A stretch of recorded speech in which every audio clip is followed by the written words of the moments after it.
Life சர்ச்சுடைய தலைமை போதர் இங்கே இருக்கிறார். யாழ்ப்பாணத்தில் மாத்திரமல்ல, இலங்கையில் அநேக இடங்களிலே அவருடைய கிளை சபைகள் இருக்கிறதாகவே இந்த இடத்துல எங்களுக்கு அவர் புதியவர் இல்லை, இந்த சபைக்கு அவர் புதியவர். ஆனால் அநேக வருஷங்கள் எங்கள் அப்பா இருக்கிற காலத்திலிருந்து நாங்கள் வருகிறவர்கள் எல்லாம் எங்களுடைய சபையிலே அவர் நாங்கள் மினிஸ்டர் பண்ணியிருக்கிறாகவே இந்த நேரத்தில் நாங்கள் பாஸ்டர் மதியை விக்டரி லைஃப் சபையினுடைய தலைமை போதராக இருக்கிற பாஸ்டர் மதியை நாங்கள் நேரத்தில் என்னுடைய கரங்களை தட்டி நாங்கள் வரவேற்போமா என்னுடைய செய்தியை கொடுக்கிறது.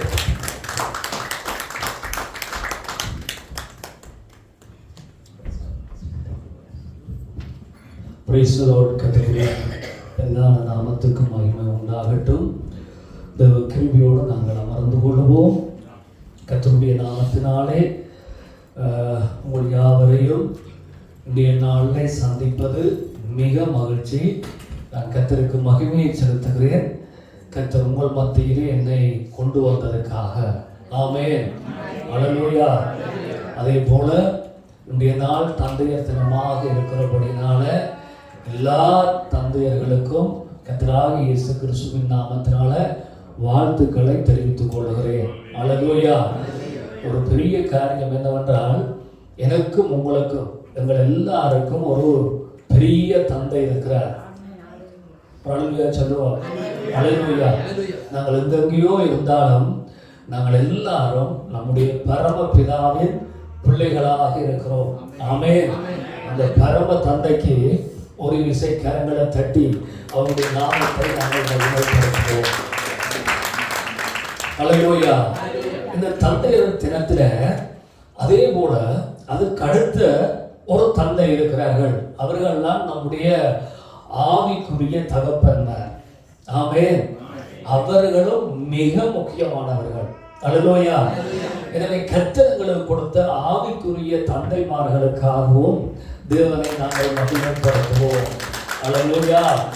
கர்த்தர் நல்லவர். ஆமென்.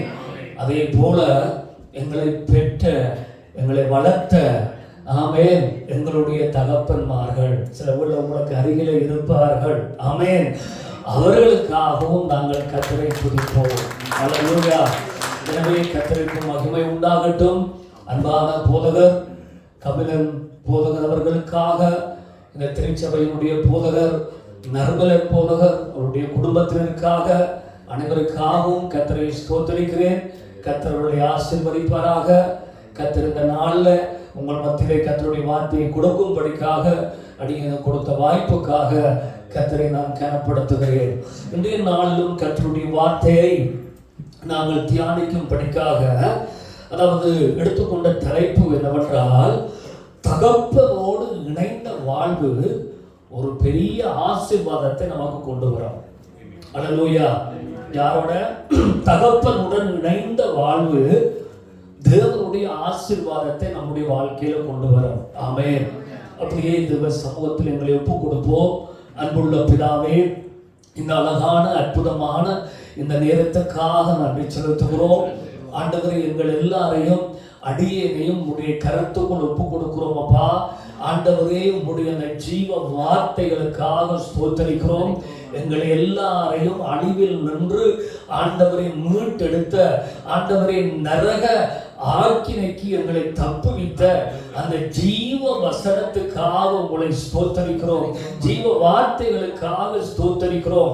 ஆண்டவரே, ஆண்டவரே, நீங்கள் எங்களுக்கு நல்ல தந்தையாக, நல்ல தகப்பனாக ஆண்டவரே எங்களுக்கு வெளிப்பட்டு உங்களை காண்பித்து எங்களை எல்லாரையும் தூக்கி எடுத்தீங்களப்பா. தொடர்ந்து உங்களோடு பேசுவீங்களாக. இயேசுவின் நாமத்தில் மன்றாடுகிறோம் பிதாவே. ஆமென், ஆமென். இன்றைய நாளிலும் ஆதியாகம புத்தகத்துல 22வது அதிகாரத்தில் இருந்து சில காரியங்களை நாங்கள் தியானிக்க போகிறோம். இந்த வார்த்தைகளை நாங்கள் தியானிக்கிற பொழுது உங்களுக்கு முன்னுக்கே நான் நினைப்பூட்டினது போல 3 அந்த நிலைகளில் இருக்கிற எங்கள் தகப்பன்மார்களை நாங்கள் மனதிலே வச்சுக்கொண்டு கர்த்தருடைய வார்த்தைகளை கேட்போம். அல்லேலூயா. ஒன்று பரமபிதாவானவர், இரண்டாவது நம்முடைய ஆவிக்குரிய தகப்பன்மார்கள், மூன்றாவது நம்முடைய சரீர பிரகாரமான தகப்பன்மார்கள். அல்லேலூயா. இந்த 3 நிலையில இருக்கிறவர்களையும் நம்முடைய மனசில் வச்சுக்கொண்டு கர்த்தருடைய வார்த்தைகளை நாங்கள் தியானிக்க போகிறோம். இங்கே ஆதியாகம புஸ்தகம் 22ஆம் அதிகாரத்துல 3வது வசனத்தை நாங்கள் பார்க்கிற பொழுது, அதாவது 3வது வசனத்தை நாங்கள் பார்க்கிற பொழுது முதலாவது குறிப்பு என்னவென்றால் தகப்பனோடு இணைந்த ஒரு ஜீவியம். அல்லேலூயா. நன்றாய் கவனியுங்கள். ஒரு தகப்பனுக்கூடாக எங்களை பிதாவானவர் ஆசீர்வதிக்க வேண்டும் என்றால், ஒரு தகப்பனுக்கூடாக எங்களுடைய வாழ்க்கையிலே ஆசீர்வாதம் வர வேண்டும் என்றால், பிள்ளைகள் தகப்பனோடு இணைந்து ஜீவிக்க வேண்டும். அல்லேலூயா. பிள்ளைகள் தகப்பனோடு இணைந்து விட்டு கொடுத்து ஜீவிக்கிற பொழுதுதான் அந்த தகப்பனுக்கூடாக வர வேண்டிய ஆசீர்வாதங்கள் நம்முடைய வாழ்க்கையில வரும். ஆமென். இது ஒரு பக்கம். இன்னொரு பக்கத்தை கவனிங்கள்.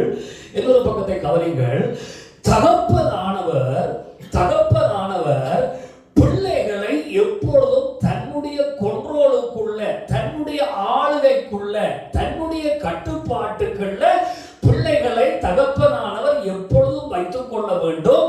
அப்பொழுதுதான் அந்த பிள்ளைகளுக்கு வேண்டியதான ஆசீர்வாதங்களும் பரமபிதாவிடத்திலிருந்து வரும்.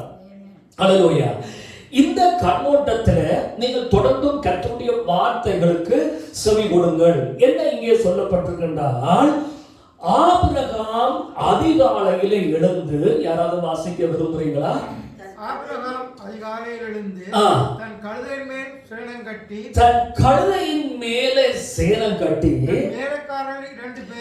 தன் வேலைக்காரருடைய 2 பேரையும் தன்னுடைய குமாரன் ஈசாக்கையும் கூட்டிக் கொண்டு தகன பலிக்கு கட்டைகளை பிளந்து கொண்டு தேவன் தனக்கு குறித்திருந்த இடத்துக்கு புறப்பட்டு போனான். அல்லேலூயா. அதாவது இங்கே ஈசாக்கு, அதாவது ஆபிரகாமினுடைய மகனாகிய ஈசாக்கு தன்னுடைய தகப்பனோடு இணைந்து விட்டு கொடுத்து தன் ஜீவியத்தை ஜீவிப்பதற்காக அவர் தன்னை அர்ப்பணித்திருக்கிறார். ஒரு அல்லேலூயா சொல்லுவோம். அதே போல தேவ பிள்ளைகளாய் இருக்கிற நாங்கள் ஒவ்வொருவரும் பரமபிதாவோடு கூட நாங்கள் இசைந்து ஜீவிக்க எங்களை நாங்கள் தேவனுக்கு விட்டு கொடுக்க வேண்டும். அல்லேலூயா. பரிசுத்த வேதாகமத்தில் அழகாக சொல்லப்பட்டிருக்கு என்னவென்றால், ஏனோக்கு என்றதான ஒரு தேவ மனிதன் இருந்தார், நம்முடைய ஒரு மித்பிதா இருந்தார். அல்லேலூயா. இந்த ஏனோக்கு எப்படிப்பட்டவராக இருந்தார் என்றால், இவர் தேவனோடு சஞ்சரிக்கிறவராக, தேவனோடு நடக்கிறவராக, தேவனோடு இசைந்து இணைந்து காரியங்களை செய்கிறவராக இருந்தார். அல்லேலூயா. இதை போல தேவனுடைய பிள்ளைகளாய் இருக்கிற நாங்கள் ஒவ்வொருவரும் நம்முடைய பிதாவோடு நாங்கள் இணைந்தவர்களாக, அவரோடு சஞ்சரிக்கிறவர்களாக, எப்பொழுதும் அவருடைய சத்தத்துக்கு செவி கொடுக்கிறவர்களாக, எப்பொழுதும் அவருடைய வழிநடத்தலை எதிர்பார்த்து அவருடைய வழிநடத்தலுக்கு நம்மை அர்ப்பணிக்கிறவர்களாக நாங்கள் இருக்க வேண்டும். அல்லேலூயா. அதே போலதான் ஒரு திருச்சபையும் நம்முடைய ஆவிக்குரிய தகப்பனோடு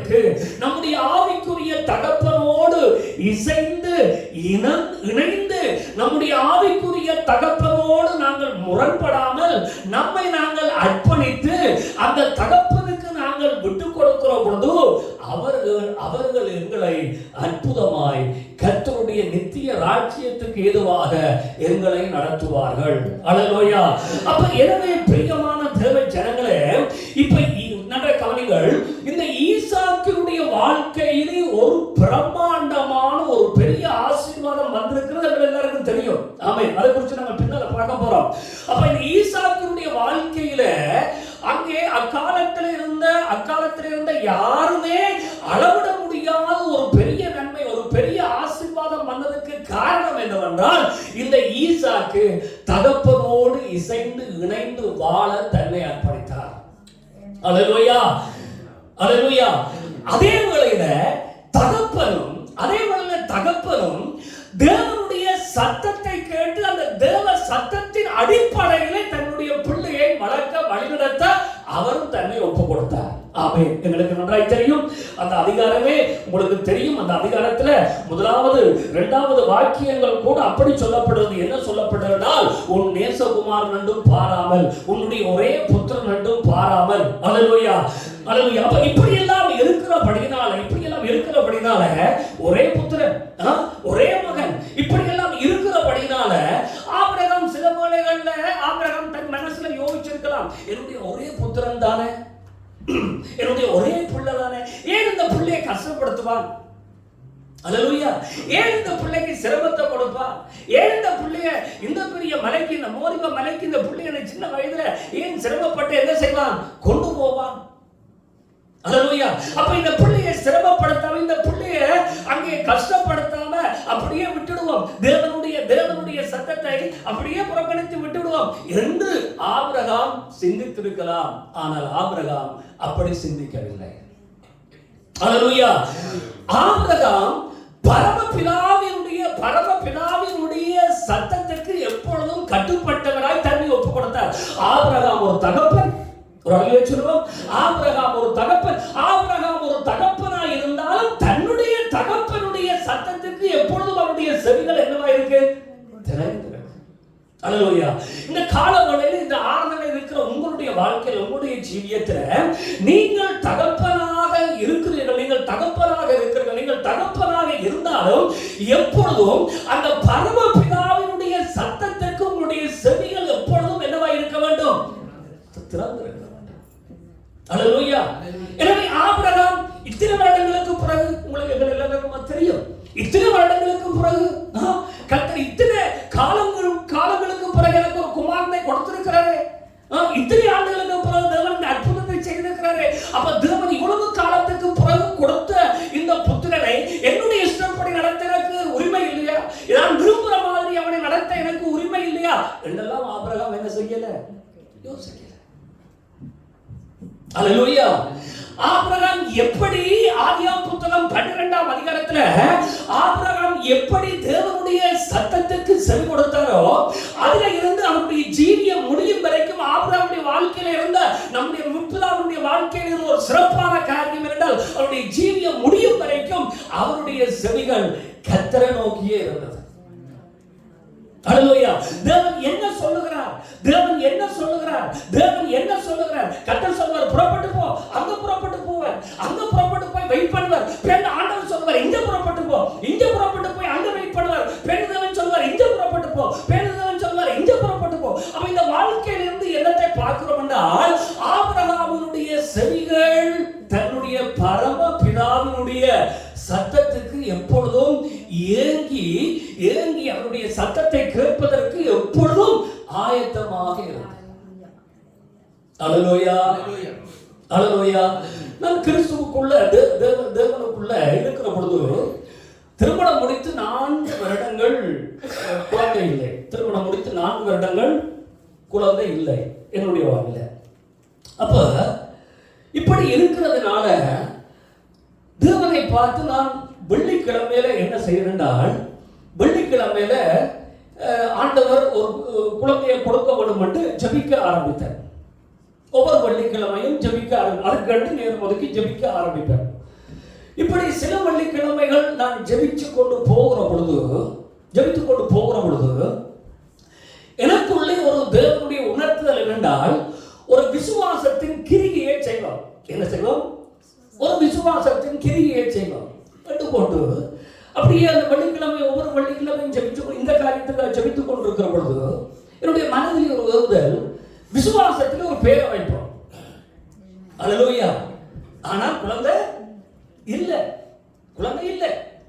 ஆனால் விசுவாசத்திலே ஒரு பேரை வைத்த, என்ன பேர்? சீக்கியனோ. என்ன பேர்? சீக்கியனோ. இப்படி ஒரு பேரை வைத்து விசுவாசத்துல அந்த பெயரை ஒரு உயிருள்ள பெயராக, அந்த பெயரை ஒரு பிள்ளையாக அதை நினைத்து நினைத்து நினைத்து நினைத்து நினைத்து விசுவாசத்திலே அப்படியே எடுத்துக் கொண்டே வந்தார். அல்லேலூயா. அதுக்கு பிறகு கர்த்தர் குழந்தையை கொடுத்தார். அல்லேலூயா.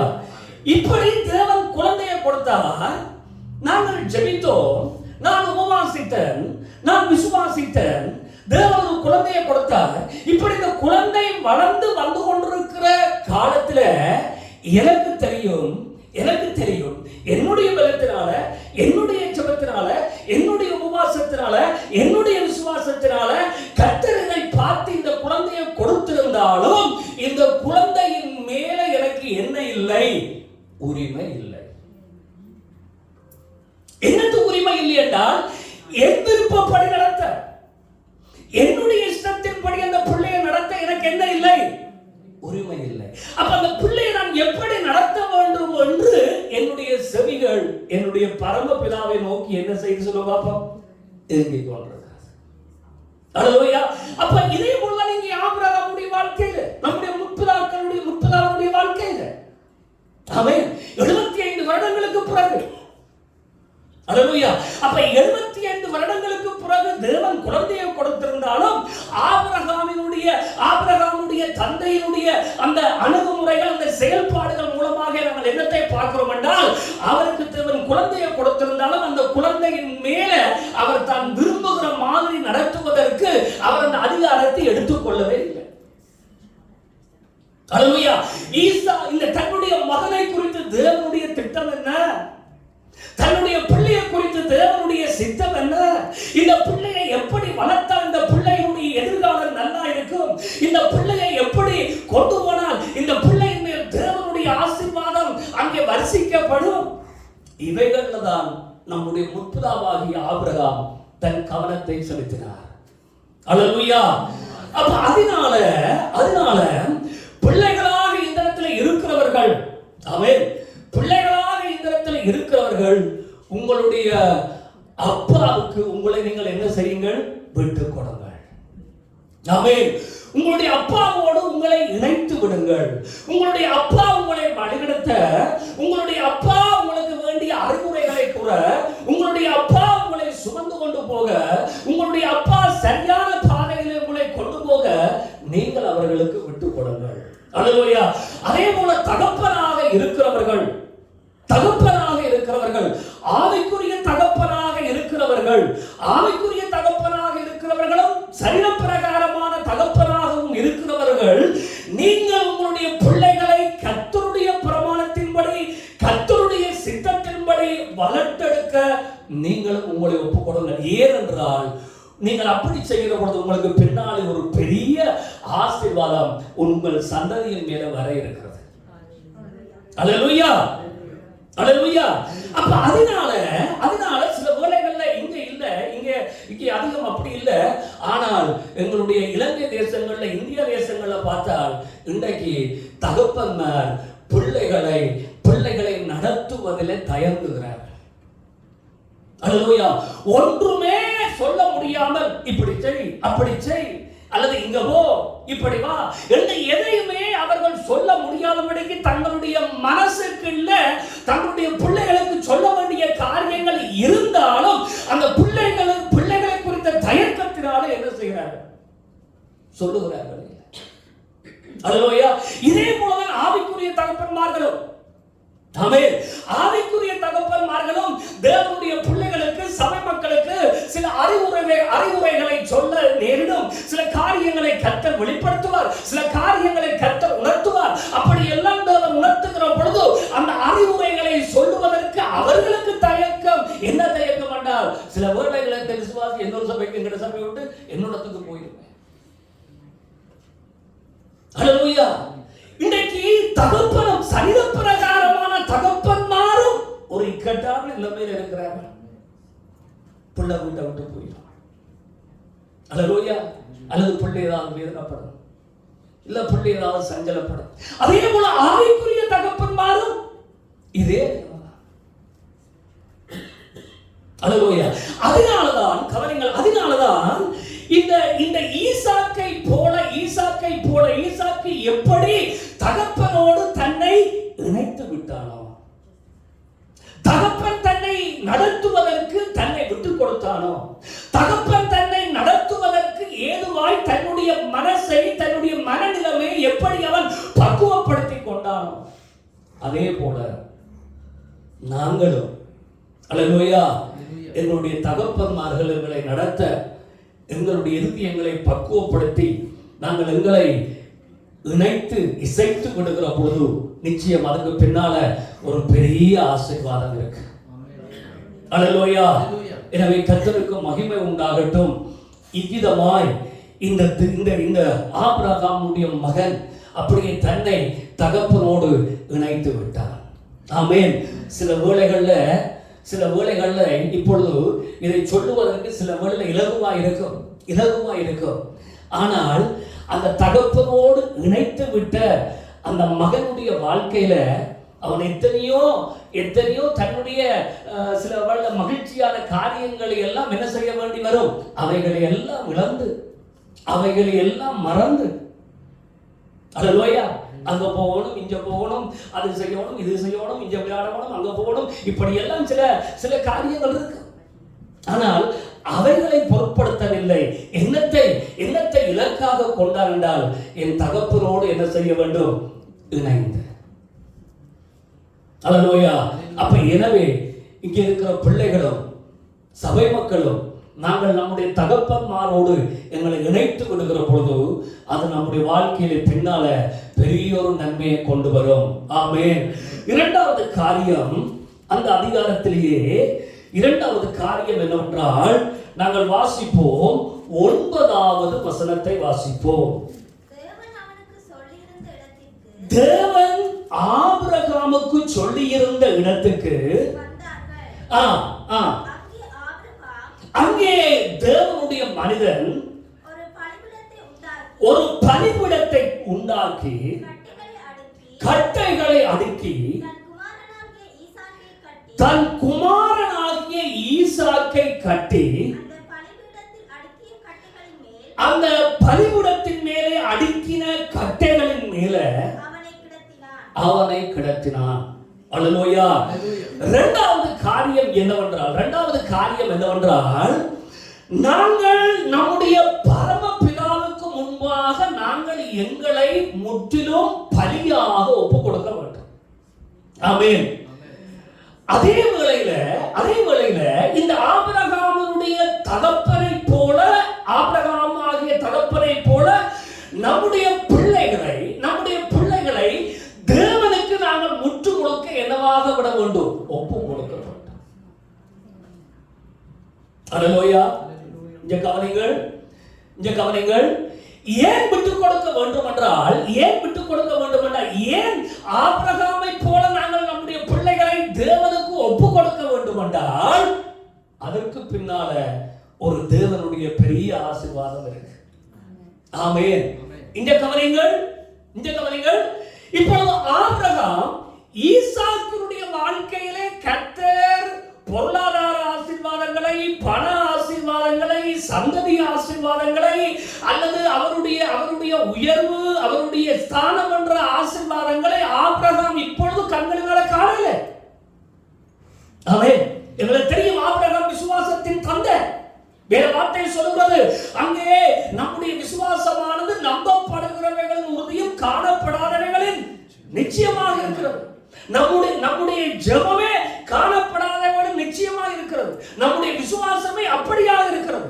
ஆனால் இந்த தகப்பனுக்கு தெரியும் என்னவென்றால், இந்த பிள்ளையை நான் கர்த்தருக்கு ஒப்பு கொடுக்கிறதுனால, இந்த பிள்ளையை நான் கர்த்தருக்கு விட்டு கொடுக்கிறதுனால, இந்த பிள்ளையை நான் கர்த்தருக்கு அர்ப்பணிக்கிறதுனால, இந்த பிள்ளையின் மேல வரும் காலத்துல இந்த பிள்ளையின் மேலும் இந்த பிள்ளையின் மேல பிள்ளையுடைய சந்ததியின் மேல வரப்போகிறதான அந்த தேவனுடைய ஆசீர்வாதத்தை இப்பவே பார்க்கிறேன். அல்லேலூயா. இப்பவே அதை பார்க்கிறேன். இங்க கவனிங்க. ஏனென்றால் நம்முடைய முற்பிதாவாகிய ஆபிரகாமுக்கு தன்னுடைய பரமபிதாவை குறித்து நன்கு தெரியும். அல்லேலூயா. 91வது சங்கத்தில் அழகாய் சொல்லப்பட்டிருக்கு, என் நாமத்தை அவன் அறிந்திருக்கிறபடியினால். எப்படியா?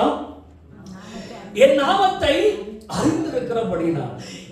இந்த முற்பிதாவாகிய ஆபிரகாம் தேவனை, தேவனுடைய மகத்துவத்தை, தேவனுடைய வல்லமையை, தேவனுடைய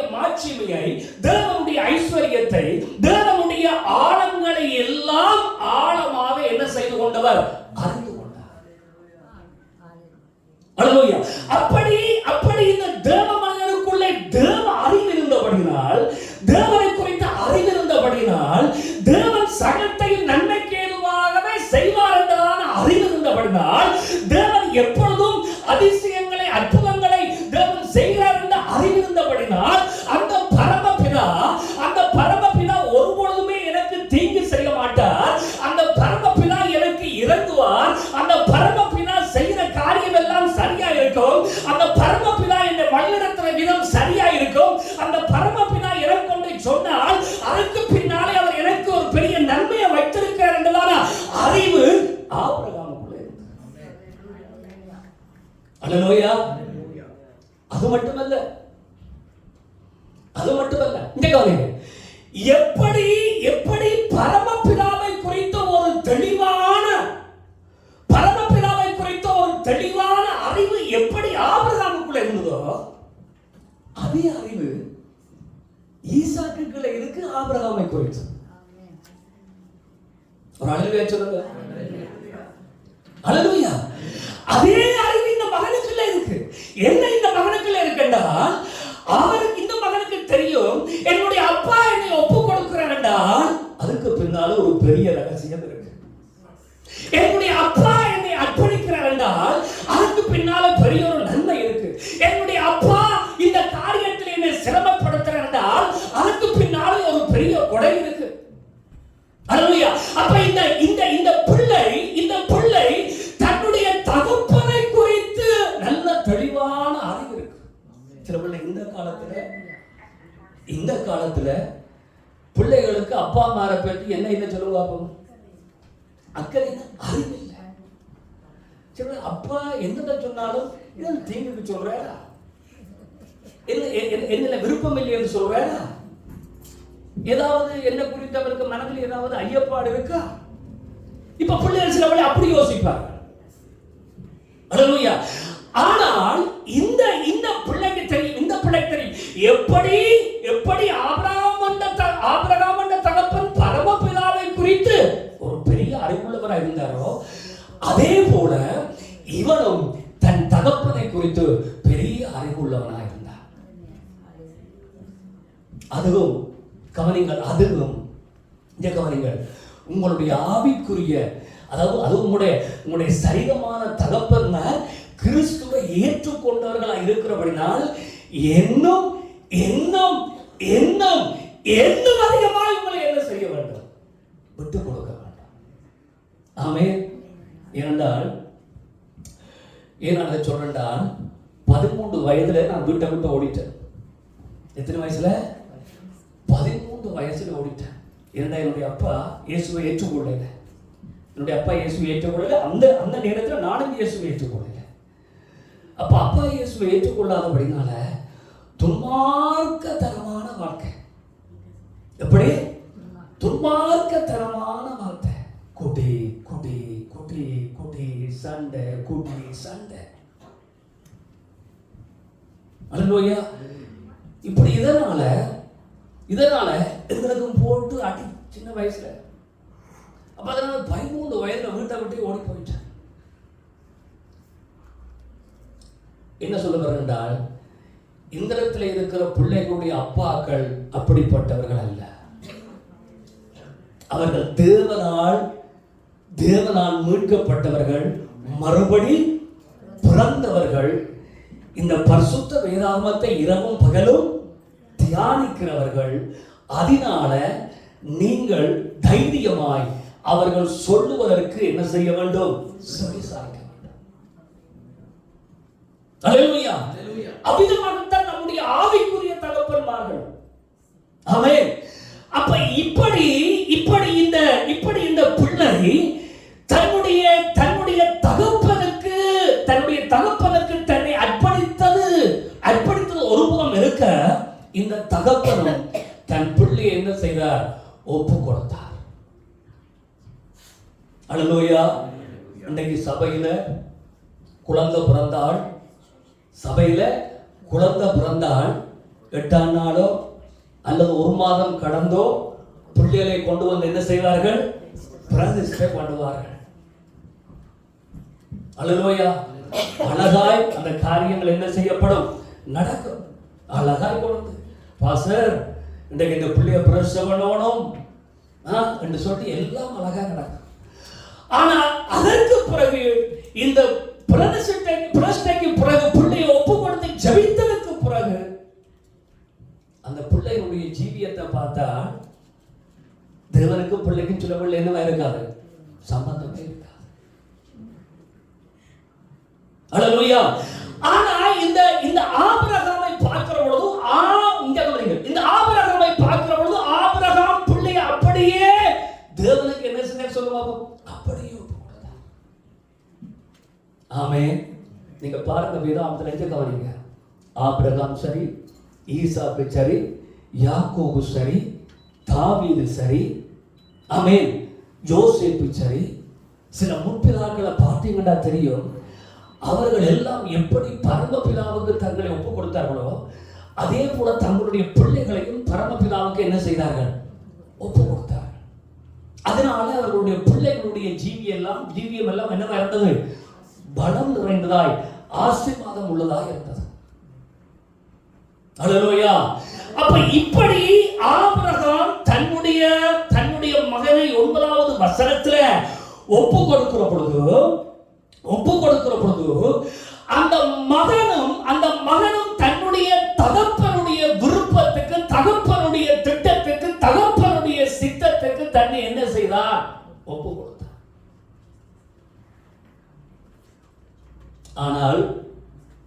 ஆனால் இந்த மகனுக்கு தெரியாது பிதா சொல்லித்தான் என்னுடைய அப்பா செய்கிறார் என்று எனக்கு தெரியாது.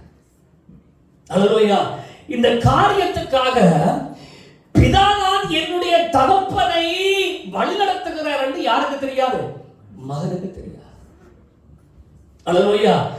அப்ப மகனுக்கு பிதாவானவர் தன்னுடைய தகப்பனை நடத்துகிறார், தன்னுடைய தகப்பனை விதமான ஒரு காரியத்துக்கூடாக கொண்டு வருகிறார் என்று இந்த மகனுக்கு தெரியாம இருக்கிற பொழுதும் அந்த தகப்பன் மேல் வைத்த நம்பிக்கை, தகப்பன் மேல் வைத்த பாசம், தகப்பன் மேல் வைத்ததான அந்த தவிப்பினாலே அவன் தன்னை என்ன செய்கிறான், ஒப்பு கொடுக்கிறான். அல்லேலூயா. கவனிங்க பிரியமான தேவ ஜனங்களே, நாங்கள் கிறிஸ்துவுக்குள்ள பிரயாசப்படுகிறீர்கள், உழைக்கிறீர்கள், வேலை செய்கிறீர்கள், மிக மிக சிரமப்பட்டு கஷ்டப்படுறீர்கள் பணம் சம்பாதிக்கிறதுக்கு. ஆமென். அல்லேலூயா. இது ஒரு புறம் இருக்க, அது வேணும். ஆனா இவைகள் எல்லாவற்றோடும் கூட இன்னும் ஒரு மேலான காரியம் இருக்கு. என்னவென்றால் நம்முடைய வாழ்வை கர்த்தருக்கு நாங்கள் என்ன செய்ய வேண்டும், ஒப்பு கொடுக்கிறோம். எங்களை ஒப்பு கொடுக்கிற பொழுது, கர்த்தர் எங்களுக்கு கொடுத்தவைகளை ஒப்பு கொடுக்கிற பொழுது, அல்லேலூயா, அதுக்கு பின்னால தேவனுடைய ஒரு பெரிய நன்மை இருக்கு, பெரிய ஆசீர்வாதம் இருக்கு. ஆமென். இது நம்முடைய முற்பிதாவாகிய ஆபிரகாமுக்கு தெரியும். அல்லேலூயா. அதனால மகனும் தகப்பனுடைய விருப்பத்துக்கு தன்னை என்ன செய்திருந்தான், ஒப்பு கொடுத்திருந்தான். அல்லேலூயா. இந்த காலவெளியில சபை திருச்சபையானது நம்முடைய ஆவிக்குரிய தகப்பன்மார்களுக்கு எங்களை நாங்க என்ன செய்யணும் சொல்லுங்க, அப்ப விட்டு கொடுக்கணும். அல்லேலூயா. எப்படி பிள்ளை தகப்பனுக்கு விட்டு கொடுக்கும், அதே போல நம்முடைய திருச்சபை மக்கள், திருச்சபை நம்முடைய ஆவிக்குரிய தந்தைக்கு, ஆவிக்குரிய தகப்பனுக்கு நம்ம ஒப்பு கொடுக்க மாட்டோம். அல்லேலூயா. பவுல் சொல்லுகிற தீமோத்தேயுவுக்கு உத்தம குமாரனே, யோவான் புத்தகத்துல 1 யோவான்ல அடிக்கடி யோவான் சொல்லுகிறார், என் குமாரனே. அல்லேலூயா.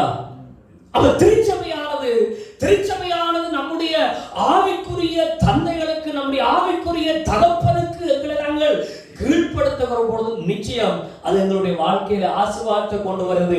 சில வேளை நமக்கு நம்முடைய அறிவுக்கு, நம்முடைய அளவுக்கு நமக்கு புரியாது. ஏன் பாஸ்டர் சொல்றார், ஏன் பாஸ்டர் இப்படி சொல்றார், ஏன் பாஸ்டர் இப்படி செய்ய சொல்றார், ஏன் பாஸ்டர் உபவாசம் கொடுத்து வர சொல்றார், ஏன் பாஸ்டர் இரவு ஜெபத்துக்கு வர சொல்றார், ஏன் பாஸ்டர் இந்த பைபிள் ஸ்டடிக்கு வர சொல்றார், ஏன் பாஸ்டர் இந்த காரியத்துக்கு வர சொல்றார். சில வேளை நமக்கு புரியாது. ஈசாக்கு ஒன்றுமே தெரியல. அல்லேலூயா. ஆனால் நம்முடைய ஆவிக்குரிய தந்தைகளுக்கு தெரியும், இவர்களை ஜெபத்திலே வழிநடத்தினால் அதிலே என்ன நன்மை இருக்கு, இவர்களை உபவாசத்திலே வழிநடத்தினால் அதுக்கு பின்னாலே என்ன ஆசீர்வாதம் இருக்கு, இவர்களை சபை ஊழியர்களுக்கு ஒழுங்காக வரப்படினால் அதற்கு பின்னாலே இவர்களுக்கு என்ன நன்மை இருக்கு என்று யாருக்கு தெரியும்? ஆவிக்குரிய தகப்பனுக்கு தெரியும்.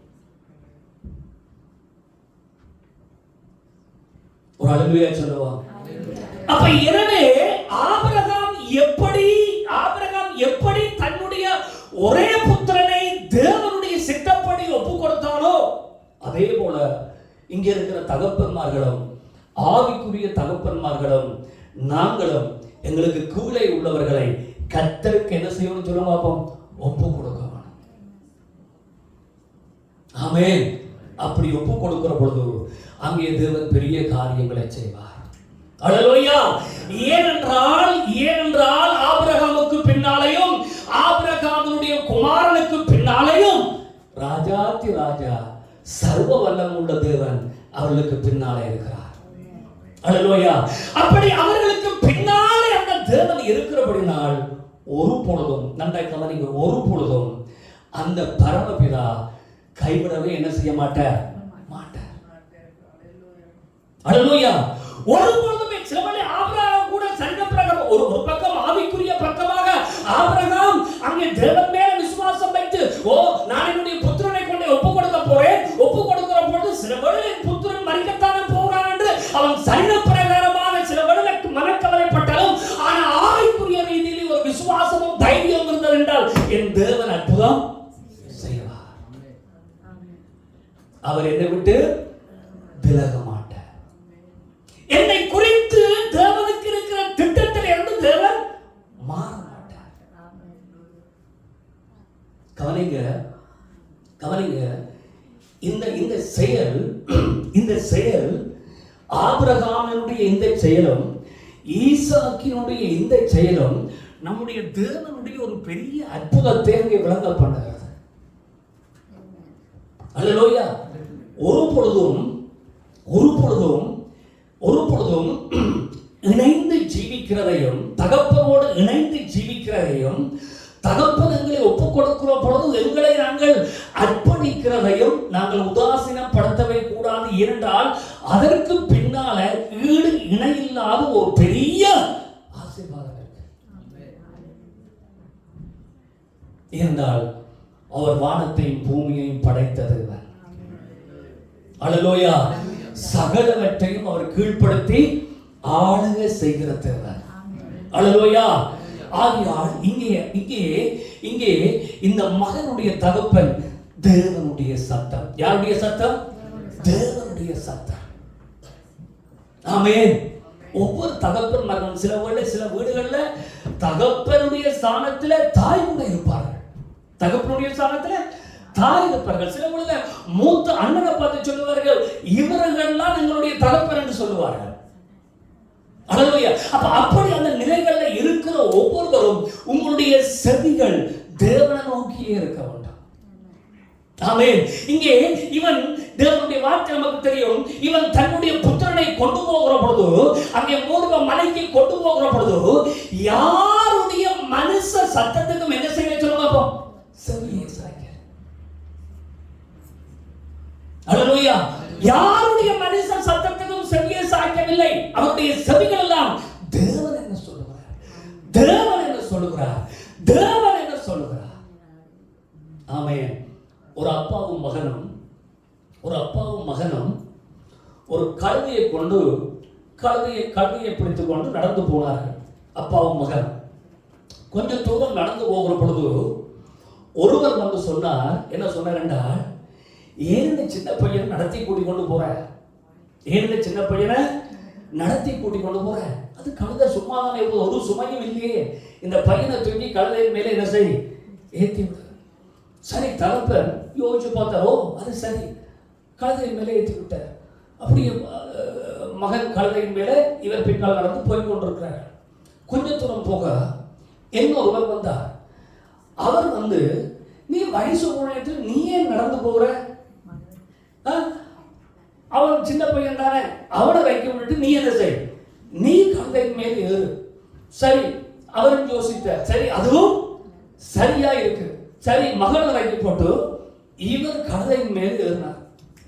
கொஞ்ச தூரம் போகுது. இப்படி கொஞ்ச தூரம் போக இன்னொரு வந்து சொன்னார், நீ கழுதையின் மேல தகப்பன், நீ கழுதையின் மேல இருந்து கொண்டு உன்னுடைய சின்ன பையன் நீ என்ன செய்யற, நடத்தி விட்டு இருக்கிற, ஏன் 2 பேருமே கழுதையின் மேல ஏறி போகலாமே. சரி, இவருக்கு ஓகேவோ, அதுவும் சரி. பின்ன 2 பேரும் கழுதையின் மேல ஏறி கொஞ்ச தூரம் போய் கொண்டிருக்கிறார்கள். இப்படி கழுதையின் மேல ஏறி 2 பேரும் கொஞ்ச தூரம் போய் கொண்டிருக்க இன்னொருவர் வந்தார்.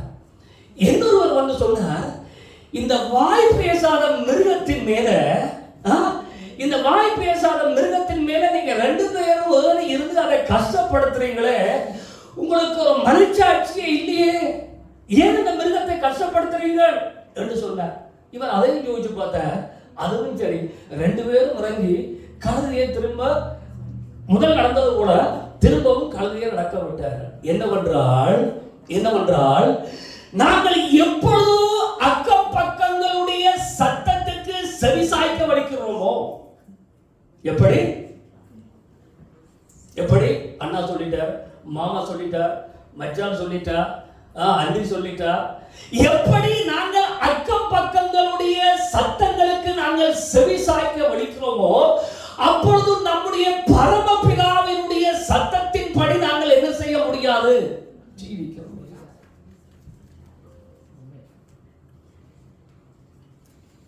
ஆபிரகாமுக்காக நாங்கள் கர்த்தரை உயர்த்த வேண்டும். அல்லேலூயா. சிலவள்ள ஈசாக்கு இப்பொழுது ஜீவனோடு இருந்திருந்தால் ஈசாக்கு ஆபிரகாமை நினைத்து துள்ளி குதிச்சிருப்பார். ஈசாக்கு இவ்விதமாக ஆசீர்வதிக்கப்பட்டதுக்கு காரணம் ஆபிரகாம் ஈசாக்கு ஒப்பு கொடுத்தார். அல்லேலூயா. அந்த நேரம் ஈசாக்குக்கு கடினமாய் கஷ்டமாய் இருந்திருந்தாலும், ஆனால் அதற்கு பிறகு ஈசாக்கு கணக்கிட முடியாத நன்மைகளை கர்த்தர் என்ன செய்திருக்கிறார், கொடுத்திருக்கிறார். சிலவேளை நம்முடைய வாழ்க்கையில வருகிற போராட்டங்கள், நம்முடைய வாழ்க்கையில வருகிற வியாகுலங்கள், நம்முடைய வாழ்க்கையில வருகிற துன்பங்கள், சில வேளைகளில் நாங்கள் போகிற பாதைகளில் நமக்கு ஏற்படுகிறதான இழப்புகள், இடுக்கண்கள் எல்லாம் அந்த நேரத்தில் நமக்கு என்னவாயிருக்கும், கஷ்டமாயிருக்கும். அல்லேலூயா. ஆனால் அதற்கு பிற்பாடு தேவன் நம்முடைய வாழ்க்கையிலே அதை நன்மைக்கு ஏதுவாகவே செய்தார். கர்த்தர் ஒரு பெரிய காரியத்தை செய்வதற்காகவே இப்படிப்பட்ட பாதையில் எங்களை கொண்டு போனார் என்று நாங்கள் நினைக்கிற பொழுதுதான் எங்களுக்கு சந்தோஷம் உண்டாகும். அல்லேலூயா. இந்த யானை தன் குட்டியோடு கூட நடந்து போகுது. இந்த யானை தன் குட்டியோடு நடந்து போகிற பொழுது இந்த யானை என்ன செய்யுமென்றால், இந்த தகப்பன் யானை என்ன செய்யுமென்றால், அங்கங்கே சின்ன குழிகளை கண்டால், கிடங்குகளை கண்டால், குட்டி யானை அப்படியே தள்ளி விழுத்து விட்டுரும். கிடங்குல தள்ளி விழுத்தி போட்டு தானும் அந்த கிடங்குக்கு என்ன செய்யும், தானும் இந்த கிடங்குக்கு இறங்கிட்டு அந்த குட்டி யானை பார்த்து கொண்டு இருக்க அந்த கிடங்குல இருந்து அதை என்ன செய்யும், ஏறி மேல வர. இப்படி ஏறி மேல வரும். அதை பார்த்து குட்டி யானையும் என்ன செய்யும், குட்டி யானையும் அதை பார்த்து அப்படியே அந்த தன்னுடைய பெரிய யானை, தன்னுடைய தகப்பன் யானை எப்படி அந்த குழியிலிருந்து அந்த கிடங்கில இருந்து எப்படி போராடி அந்த கிடங்கில இருந்து மேலே எழுந்து வந்ததோ, அதே போல இந்த குட்டி யானையும் என்ன செய்யும், மேலே எழும்பி வரும். அது இப்படி அடிக்கடி அது செய்யும். சொல்லுவோம், நம்முடைய பரமபிதாவும் அல்லேலூயா. சில வேளைகளில் சில பாடுகள், சில சோதனைகள், ஆமென், இவைகளும் கூடாக எங்களை கொண்டு போகிற பொழுது எங்களுக்கு அது புரியாது. சில வேளை நம்முடைய சரீர பிரகாரமான தகப்பன்மாரும் இப்படி சில பாதைகளும் கூடாக பிள்ளைகளை நடத்துகிற பொழுது பிள்ளைகளுக்கு புரியாது. சில வேளை ஆவிக்குரிய தகப்பன்மார்களும் சில இப்படிப்பட்ட பாதைகளும் கூடாதவர்களை கொண்டு போகிற பொழுது எங்களுக்கு புரியாது.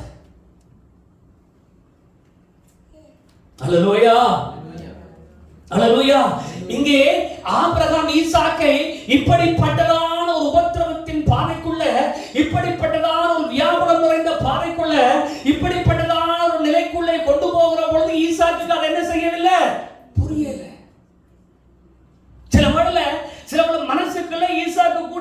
கஷ்டப்பட்டிருப்பார். ஐயோ நான் ஒரே பிள்ளையே, நான் ஒரே பிள்ளையே, எங்க இருக்க வேண்டியதான், நான் ஒரே பிள்ளை எங்க இருக்க வேண்டியதான், எவ்வளவு வளத்தோடு இருக்க வேண்டியதான், அம்மாவோடு இருக்க வேண்டியதான், வீட்டிலே இருக்க வேண்டியதான், நல்ல சந்தோஷமா இருக்க வேண்டியதான். இந்த வனாந்தரத்துல இந்த காடுகளுக்கால, இந்த முட்புதர்களுக்கால தண்ணீரும் இல்ல, ஆட்களும் இல்ல, ஒன்றும் இல்ல, பார்ப்பதற்கு ஒரு அழகான இடமும் இல்ல. இப்படி எல்லாம் என்னை கொண்டு வந்து இந்த மோரிவா மலையிலே கொண்டு வந்து இவ்வளவு சிரமத்தின் மத்தியில என்ன இந்த அப்பா கொண்டு வந்திருக்காரு. இந்த அப்பாவுக்கு மண்டையில என்ன இல்ல, இப்படி எல்லாம் யோசித்திருக்கலாம். அல்லேலூயா. ஆனாலும் ஒப்பு கொடுத்தார். தகப்பன் ஒப்பு கொடுக்க அவன் தன்னை விட்டு கொடுத்தார்.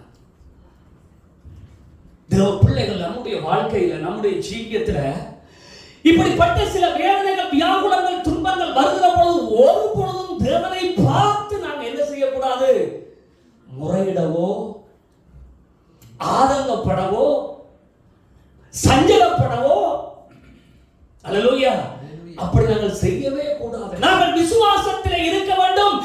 என் தேவன் என்னை நடத்தி கொண்டு வருகிறார். அல்லேலூயா, அல்லேலூயா. நமக்கு புரிய வேண்டும், கர்த்தர் என் மேய்ப்பராய் இருக்கிறார். நமக்கு புரிய வேண்டும், என் தேவன் என் கரத்தை பிடித்து விட்டார். அவர் என்னுடைய மேய்ப்பராக, அவர் என்னை நடத்துகிறவராக, அவர் எனக்கு ஆலோசனை கர்த்தராக, அவர் என்னுடைய தகப்பனாக இருக்கிறபடினால் அவர் என்னை எப்பொழுதும் சரியான பாதையிலே, சரியான இடத்துக்கு என்ன செய்வார், கொண்டு போவார். இங்க கவனிங்க, ஒரு நாளும் நீங்கள் கர்த்தருடைய பிள்ளைகள், நீங்கள் கர்த்தருடைய பிள்ளைகள், கர்த்தருடைய நாமம் தரிக்கப்பட்டவர்கள், மறுபடி ஜலத்தினாலும் ஆவியினாலும் பிறந்தவர்கள், அப்படி நீங்க இருக்கிறபடியினாலே ஒரு பொழுதும் நீங்கள் சந்தேகப்படவே கூடாது. கர்த்தர் உங்களை நடத்துகிற விதத்தை குறித்து நீங்கள் சந்தேகப்படவே கூடாது. நீங்கள் அனுதினமும் ஜெபத்திலே இருந்து ஆவியில் நிறைந்து ஜெபித்து வேதத்தை படித்து நீங்கள் இருப்பீங்களா இருந்தால் கர்த்தர் உங்களை ஒரு வழியிலே கொண்டு போகிற பொழுது நீங்கள் ஸ்தோத்திரத்தோடு தைரியமாய் போங்கள். அல்லேலூயா. அதுக்கு பின்னால் உங்களுடைய தேவன் உங்களோடு கூட இருக்கிறார். ஆமென். அவர் ஒரு பொழுதும் வெட்கப்பட விடவே மாட்டார். ஒரு பொழுதும் அவர் தலை குனிய விடவே மாட்டார். அவர் நம்மை தெரிந்து கொண்டவர் உண்மை உள்ளவராய் இருக்கிறார். நம்மை அழைத்தவர் உண்மை உள்ளவராய் இருக்கிறார். அல்லேலூயா. நான் இயேசுவை ஏற்றுக்கொண்ட ஆரம்ப காலங்கள்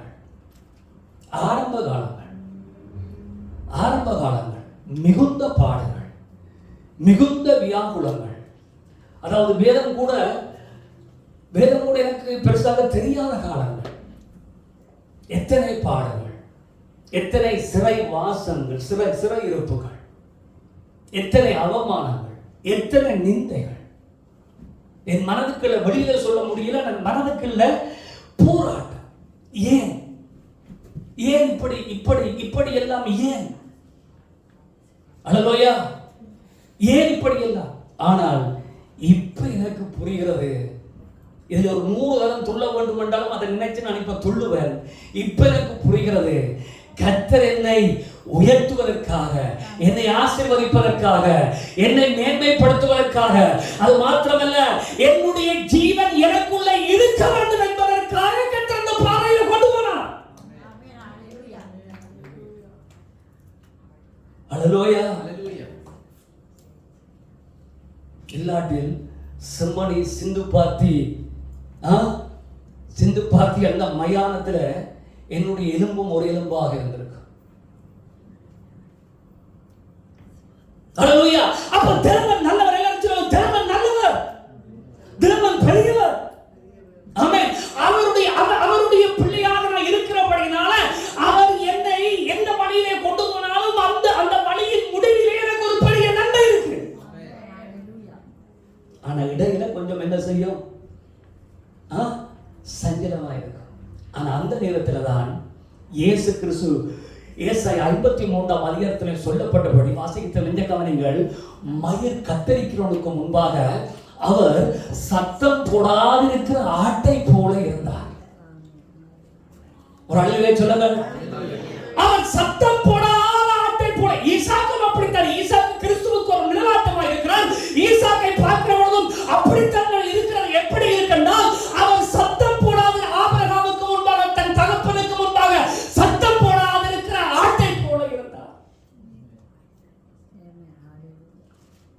அவர் தட்டி கேட்கல.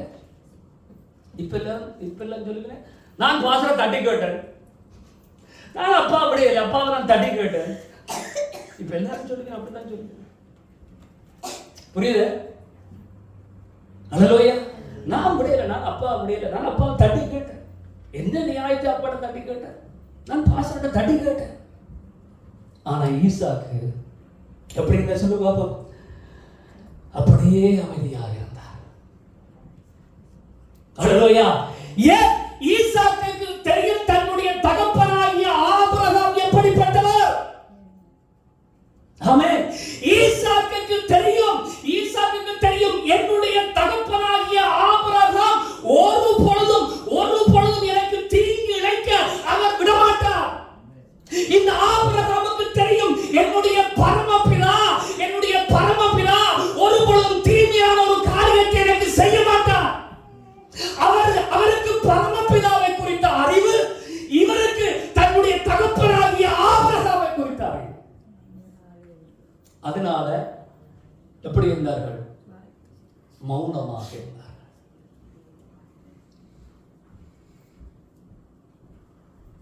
அல்லேலூயா. கர்த்தர் நல்லவர். கர்த்தர் நடத்துகிற வழிகளில உங்களை மனப்பூர்வமாக நீங்கள் ஒப்புக் கொடுங்கள். அதுக்கு பின்னால உபாகமம் 12:28 சொல்லப்பட்டபடி நல்ல பொக்கிஷசாலியாகிய வானத்தை திறப்பார். அல்லேலூயா. உங்களுடைய குடும்பங்கள்ல நல்ல பொக்கிஷசாலியாகிய வானத்தை திறப்பார். உங்களுடைய தனிப்பட்ட வாழ்க்கையில நல்ல பொக்கிஷசாலியாகிய வானத்தை திறப்பார். இந்த திருச்சபை ஊழியங்களில் நல்ல பொக்கிஷமான வானத்தை அவர் திறப்பார். மூன்றாவது காரியம், சீக்கிரமாய் நேரம் போகுது, அதான் அந்த கடைசி காரியம். நீங்க வாசித்துக் கொள்ளுங்கள் 17வது வசனம். நான் உன்னை ஆசீர்வதிக்கவே ஆசீர்வதித்தேன்.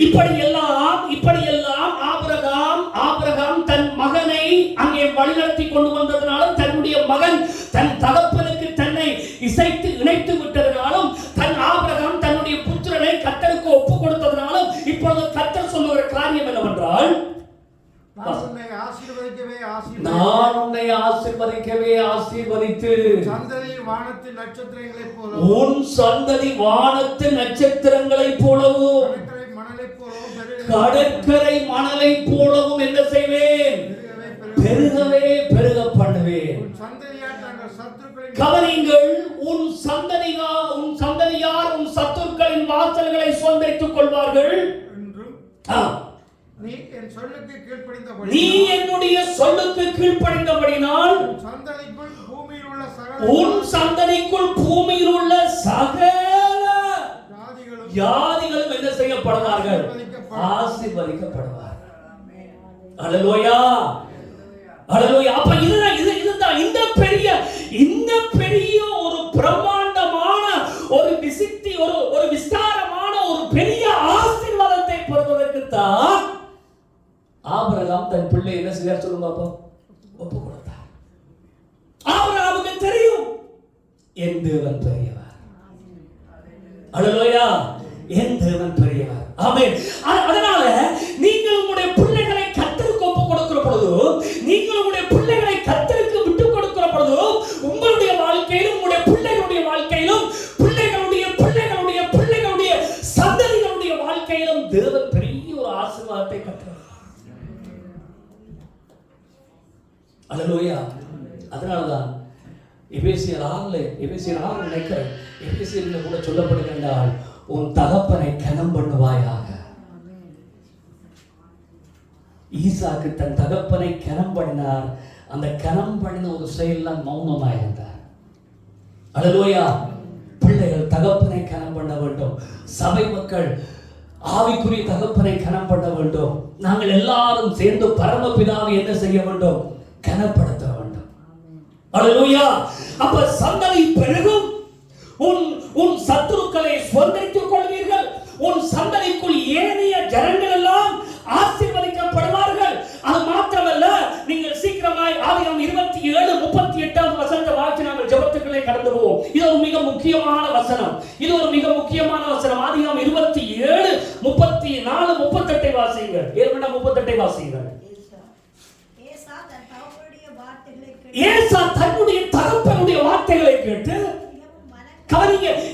தன் தகப்பனுடைய வார்த்தைகளை கேட்டு மிகவும் மிகவும் மனம் கசந்து உரத்த சத்தமாய், தன் தகப்பனுடைய வார்த்தைகளை கேட்டு உரத்த சத்தமாய் அலறி என் தகப்பனை நோக்கி, என் தகப்பனே, என் தகப்பனே, என் தகப்பனே, தன் தகப்பனை நோக்கி அவன் கதறி அழுது கெஞ்சி மண்டாடி என்ன கேட்கிறான்? என் தகப்பனே, என்னையும் ஆசீர்வதியும், என்னையும் ஆசீர்வதியும். என் தகப்பனே, உம்முடைய ஆசீர்வாதம் இல்லாமல் என்னால் வாழ முடியாது. உம்முடைய ஆசீர்வாதம் இல்லாமல் நான் ஜீவிக்க முடியாது. உம்முடைய ஆசீர்வாதம் இல்லாமல் நான் செழிக்க முடியாது. உம்முடைய ஆசீர்வாதம் இல்லாமல் எனக்கு பராமரிப்பு இல்லை, பாதுகாப்பு இல்லை. அல்லேலூயா, அல்லேலூயா. பாருங்க, கவனிங்க, ஒரு தகப்பனுடைய ஆசீர்வாதம் எவ்வளவு முக்கியம். ஒரு தகப்பனுடைய ஆசீர்வாதம் எவ்வளவு முக்கியம். நம்முடைய பரம பிதாவினுடைய ஆசீர்வாதம் எவ்வளவு முக்கியம். அவன் தவிக்கிறான், என்னோட வேற வழி இல்லை. அப்பா, அப்பா அவனிடத்தில் என் தகப்பனிடத்தில் நன்மை பெறாமல், என் தகப்பனிடத்தில் ஆசீர்வாதத்தை பெறாமல் இந்த பக்கம் போனாலும் பிரயோஜனம் இல்லை, இந்த பக்கம் போனாலும் பிரயோஜனம் இல்லை, இந்த பக்கம் போனாலும் பிரயோஜனம் இல்லை. எங்கே எந்த பக்கம் போனாலும் எனக்கு எந்த நன்மையுமே இல்லை என்பது அவனுக்கு தெரியும். அல்லேலூயா. இன்றைக்கு அநேக பிள்ளைகளுக்கு புரியுதில்லை. அல்லேலூயா. அவன் விடாப்பிடியாக இருக்கிறான். அவன் சொல்ற, இல்ல யாக்கோபு வழி இல்லையப்பா, இந்த ஒரு ஆசீர்வாதம் உன்னிடத்தில் இருக்குது, எனக்கு ஒரு ஆசீர்வாதத்தை கொடுக்க மாட்டேன். அதிலிருந்து என்னத்தை பார்க்கணும்னா, தன்னுடைய தகப்பனுடைய ஆசீர்வாதம் இல்லாமல் வாழ முடியாது என்ற அறிவுள்ள மனிதன். அல்லேலூயா. ஆகியால் பிரியமான தேவஜனங்களே, உங்களுடைய தகப்பன்மார்கள் உங்களை ஆசீர்வதிக்க வேண்டாம். உங்களுடைய ஆவிக்குரிய தகப்பன்மார்களுடைய ஆசீர்வாதம் கட்டாயம் கட்டாயம் உங்களுக்கு தேவை. ஆமென். பரமபிதாவினுடைய ஆசீர்வாதம் எல்லாருக்கும் தேவை. பரமபிதாவினுடைய ஆசீர்வாதம் உங்கள் மேல எப்படி வருகிறது? உங்களுடைய ஆவிக்குரிய தந்தையின் மூலமாக. பரமபிதாவினுடைய ஆசீர்வாதம் உங்கள் மேல எப்படி வருகிறது? உங்களுடைய சரீர பிரகாரமான தந்தையின் மூலமாக. அல்லேலூயா. அதற்குத்தான் அவர்கள் தவித்தார்கள். அதற்குத்தான் ஈசாக்கு தன்னை கீழ்ப்படுத்தினார். அதற்குத்தான் ஏசா அப்படி கதறினார். அல்லேலூயா. அப்படி எழுந்திருந்து கர்த்தருடைய சமூகத்தில் எங்களை ஒப்பு கொடுத்து நாங்கள் மண்டாடுவோம். அந்த தேவன் எங்களை ஆசீர்வதிக்கட்டும். அந்த தேவன் நம்மை நினைத்தருளட்டும். இந்த தந்தையர் தினத்தில் எங்களுக்கு மேலே இருக்கிற தந்தைகளை நாங்கள் அப்படியே கனம் பண்ணுவோம். அவர்களை மதிப்போம். அவர்களுக்கு முன்பாக எங்களை விட்டுக் கொடுப்போம். அவர்களுக்கு முன்பாக எங்களை தாழ்த்துவோம். நன்றியப்பா, நன்றியப்பா, நன்றியப்பா. அவருடைய வாய்களை திறந்து தேவனை நோக்கி அந்த ஏசா கேட்டது போல, என் தகப்பனே, என் தகப்பனே என்று கேட்டது போல அந்த பரம பிதாவை பார்த்து கேளுங்க. அந்த பரம பிதாவை பார்த்து கேளுங்க. அல்லேலூயா. நன்றியப்பா, நன்றியப்பா, நன்றியப்பா. உங்களுடைய சரீர பிரகாரமான தகப்பன் மார்களுடைய நன்மைகள், உங்களுடைய சரீர பிரகாரமான தகப்பன் மார்களுடைய வாழ்த்துக்கள், உங்களுடைய சரீர பிரகாரமான தகப்பன் மார்களுடைய ஆசீர்வாதங்கள் உங்களுக்கு வேண்டும், உங்களுக்கு வேண்டும், உங்களுக்கு வேண்டும். நம்முடைய ஆவிக்குரிய தகப்பன் மார்களுடைய நன்மைகள், நம்முடைய ஆவிக்குரிய தகப்பன் மார்களுடைய வாழ்த்துதல்கள், நம்முடைய ஆவிக்குரிய தகப்பன் மார்களுடைய ஆசீர்வாதங்கள் நமக்கு வேண்டும், நமக்கு வேண்டும். அவைகள் இல்லாமல் நம்முடைய பலத்திலே நாங்கள் ஜீவிக்க முடியாது. நம்முடைய வழிகளில் நாங்கள் போய் நல்லா இருக்க முடியாது. தேவனை நோக்கி நாங்கள் கூப்பிடுவோம், ஆண்டவரே என்னை ஆட்கொள்ளுங்கப்பா, என்னை ஆட்கொள்ளுங்கப்பா, என்னை ஆட்கொள்ளுங்கப்பா, என்னை ஆட்கொள்ளுங்கப்பா, என்னை ஆட்கொள்ளுங்கப்பா. ஆண்டவரே, அந்த தகப்பன் தன் மகனை ஒப்பு கொடுத்தது போல என் பிள்ளைகளை நான் ஒப்பு கொடுக்கிறேனப்பா, என் பிள்ளைகளை நான் ஒப்பு கொடுக்கிறேனப்பா. அந்த பிள்ளைகள் மேல் உம்முடைய ஆசீர்வாதம் வர வேண்டும். அந்த பிள்ளைகளுடைய எதிர்காலத்தில் நம்முடைய நன்மைகள் வர வேண்டும். அதற்காக என் பிள்ளைகளை ஒப்பு கொடுக்கிறேனப்பா. ஹல்லேலூயா. நன்றியப்பா, ஹல்லேலூயா, நன்றியப்பா. உங்களை துதிக்கிறோம் அப்பா. இந்த காலவெளியில, இந்த காலவெளியில் ஒரு நிமிடம், ஒரு நிமிடம் இன்றைய நாளில் கேட்ட வார்த்தையின் பிரகாரமாக, இன்றைய நாளில் கேட்ட வார்த்தையின் பிரகாரமாக என்னுடைய ஆவிக்குரிய தந்தைக்கு நான் என்னை விட்டு கொடுக்கிறேன். என்னுடைய ஆவிக்குரிய தந்தைக்கு நான் என்னை ஒப்பு கொடுக்கிறேன். இரண்டாவது, என்னுடைய சரீர பிரகாரமான தகப்பனுக்கு என்ன நான் ஒப்பு கொடுக்கிறேன். என் சரீர பிரகாரமான தகப்பனுக்கு என்ன நான் விட்டு கொடுக்கிறேன். என் சரீர பிரகாரமான தகப்பனோடு நான் இசைந்து இணைந்து வாழ்ந்து அந்த நன்மைகளை ஆசீர்வாதங்களை பெற விரும்புகிறேன் என்று சொல்லுகிறவர்கள் உங்களுடைய வலது கரங்களை உயர்த்துங்கள். இந்த தந்தையர் தினத்தில் ஒரு நல்ல தீர்மானம் எடுங்கள், நல்ல தீர்மானம் எடுங்கள். எல்லாரும் கண்களை மூடி இருக்கிற வழியில வலது கரங்களை உயர்த்தி நல்லொரு தீர்மானம் எடுங்கள், நல்லொரு தீர்மானம் எடுங்கள். அப்பா, என்னுடைய ஆவிக்குரிய தந்தைகளுக்கு, என்னுடைய ஆவிக்குரிய தகப்பன்மார்களுக்கு ஆண்டவரை என்னை விட்டு கொடுக்கிறேன்ப்பா. அவர்களோடு இணைந்து பயணிக்க என்னை ஒப்பு கொடுக்கிறேன் கர்த்தாவே. அவர்கள் மூலமாய் நீங்கள் என்னை வழிநடத்துவதற்கு என்னை விட்டு கொடுக்கிறேன்ப்பா. ஆண்டவரே, நான் எதையும் ஈசாக்கை போல ஆண்டவரை எதையும் தட்டி ஆண்டவரை கேள்வி கேட்டு அவர்களை சஞ்சலப்படுத்தாதபடி ஆண்டவரே, அவர்கள் மூலமாய் நீர் என்னை நடத்த என்னை ஒப்பு கொடுக்கிறேன்ப்பா. அதே போல என்னுடைய சரீர பிரகாரமான தகப்பன்மார்கள் ஆண்டவரை உம்முடைய வழிநடத்தின்படி என்னை நடத்த என்னை ஒப்பு கொடுக்கிறேன் கர்த்தாவே. இப்படி வலது கரத்தை உயர்த்தி சொல்லுங்கள், வலது கரத்தை உயர்த்தி சொல்லுங்கள். நன்றியப்பா. அன்புள்ள பிதாவே, வலது கரத்தை உயர்த்தி இருக்கிற ஒவ்வொரு மேலும் உடைய ஆளுகை இறங்கட்டும், ஒவ்வொரு மேலும் உடைய வல்லமை இறங்கட்டும், உடைய பிரசன்னம் இறங்கட்டும், உடைய ஆளுகை இறங்கட்டும். ஈசாக்கு ஆண்டவரை ஆசீர்வாதங்களை ஆண்டவரை தன்னுடைய மாம்ச கண்களினாலே காணாமல் இருக்கிற பொழுதே தன் தகப்பனுக்கு தன்னை ஆண்டவரை விட்டு கொடுத்தது போல இவர்களும் தங்களை விட்டு கொடுக்கிறார்களப்பா, இவர்களும் தங்களை ஒப்பு கொடுக்கிறார்களப்பா. அதனால வானத்தின் பலகணிகளை நீங்கள் திறப்பீர்களாக, பெரிய காரியங்களை செய்வீங்களாக. உன் சந்ததியின் மேல் என் ஆசீர்வாதத்தையும் உன் சந்தானத்தின் மேல் என் ஆவியையும் ஊற்றுவேன் என்றபடி ஊற்றுங்கப்பா. இந்த திருச்சபை மேல் ஊற்றுங்க, இந்த ஊழியங்கள் மேல ஊற்றுங்க. இந்த ஊழியங்கள் பெருகட்டும். இந்த ஊழியத்துக்கு கூடாக இந்த ஆண்டவரை பிரதேசம், இந்த யோசுவா பிரதேசம் இயேசுவின் நாமத்தினால இந்த ஊழியத்தின் மூலம் ஆசீர்வதிக்கப்படட்டும். இந்த ஊழியங்கள் பல்கி பெருகட்டும். போதகர்களை, ஊழியங்களை எல்லாம் ஒப்பு கொடுத்து இயேசுவின் நாமத்தில் ஆசீர்வதிக்கிறேன் பிதாவே. ஆமென். கரங்களை தட்டி கர்த்தர். தொடர்ந்து நாங்கள் ஜெபம் நாங்கள் பாஸ்டரை ஒப்பு கொடுத்து நாங்கள் ஜெபம் பாஸ்டருக்காக நாங்கள் ஜெபம். ஊழியனை தேவன் ஆசீர்வதிக்க வேண்டுமா, ஊழியங்களை தேவன் ஆசீர்வதிக்க வேண்டுமா நாங்கள் ஜெபம். இரக்கமுள்ள தகப்பனே, அந்த வேளையில ஆண்டவரே பாஸ்டரை ஒப்பு கொடுக்கிறோம் ஐயா. உங்களுடைய கிருபைக்குள்ளாய் நீங்கள் நடத்தி வருகிறதற்காய் நன்றி ஆண்டவரே. உங்களுடைய ஞானத்தினாலே அபிஷேகத்தினாலே நீங்கள் நிறைவேற்றிருக்கிறதற்காய் நன்றி சொல்லுகிறோம் ஐயா. இன்னுமாய் அநேக வெளிப்பாடுகளினாலே ஆண்டவரே நீங்கள் நடத்த வேண்டுமாய் கொண்டாடுகிறோம் ஐயா. ஆண்டவரே, உங்களுடைய ராஜ்யத்தை இன்னுமாய் விஸ்தாரப்படுது ஆண்டவரே. அப்பா, இன்னுமாய் அநேக இடங்களில் உங்களுடைய செய்தி எடுத்து செல்லதுக்காக நீங்கள் பலத்தை கொடுக்க வேண்டுமாய் கொண்டாடுகிறோம் ஐயா. திறந்த வாசல்களை நீங்கள் கட்டளையிட வேண்டுமாய் கொண்டாடுகிறோம் ஐயா. ஆண்டவரே, எங்கெல்லாம் செல்லுகிறார்கள் ஆண்டவரே, ஆத்ம அறுவடையை நீங்கள் மீதியாய் கொடுக்க வேண்டுமாய் கொண்டாடுகிறோம் ஐயா. ஆண்டவரே, அவருடைய குடும்பத்தை ஒப்பு கொடுக்கிறோம் ஐயா, பிள்ளைகளை ஒப்பு கொடுக்கிறோம் ஐயா. உங்களுடைய கிருபையினாலே நீங்கள் ஆசீர்வதித்து நடத்துகிறதற்காய் நன்றி செலுத்துகிறோம் ஐயா.